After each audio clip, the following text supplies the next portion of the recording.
Hey guys, நாங்கள் இன்றைக்கி என்னோடய அக்கா வீட்டுக்கு போன மினி விலாக் தாங்க பார்க்க போகிறீங்க. அவங்க வீட்டுக்கு போனாலே கொஞ்சம் பீஸ்ஃபுல்லாக மைண்ட் ரிலாக்ஸாக இருக்கும். ஆப்போசிட்லேயே பார்க் வேறு இருக்கும். என் பையனை விளையாட வைக்கிறதுக்கு நல்லாயிருக்கும். வீடு ஃபுல்லாக வந்து பிளான்ட்ஸ் தான் வச்சுருப்பாங்க.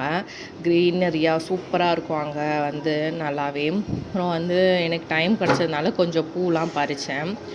பூ பறிச்சுட்டு நல்லா கட்டிலாம் வச்சேன். அது லாஸ்ட்டில் காட்டுறேன் எவ்வளோ வந்துச்சுன்னு சொல்லிவிட்டு. அதுக்கப்புறம் பார்த்திங்கன்னா மாடிக்கு போயிட்டு கொஞ்சம் ஃப்ரெஷ் ஏர்லாம் வாங்கிட்டு வரலாம் அப்படின்னு சொல்லிட்டு போனேன். அந்த ஸ்பாட்டே வந்து நல்லா இருக்குங்க. அப்பார்ட்மெண்ட்ஸ் சுற்றி அப்பார்ட்மெண்ட்ஸ், இவங்களது வந்து வில்லான்றனால நல்லாயிருக்கும். அம்மா வீட்டுக்கு போயிட்டு அக்கா வீட்டுக்கு போகலன்னா அவங்களும் கோச்சிப்பாங்கன்னு சொல்லிட்டு தான் ஒரு சின்ன மீட்டப் வச்சுருந்தேன். அங்கே போயிட்டு பார்த்திங்கன்னா மாடியில் ஒரு செம்ம ரிலாக்ஸாக இருந்துச்சு. நல்லா சுற்றி பார்த்துட்டு அந்த ஃப்ரெஷ் ஏர்லாம் வாங்கிட்டு அதுக்கப்புறம் வீட்டுக்கு வந்துட்டோங்க. இவ்வளோ பூ வந்துருந்தது பாருங்கள், ஒரு முழம் கிட்ட பூ வந்துச்சு. பாய் காய்ஸ், நெக்ஸ்ட் பார்க்கலாம்.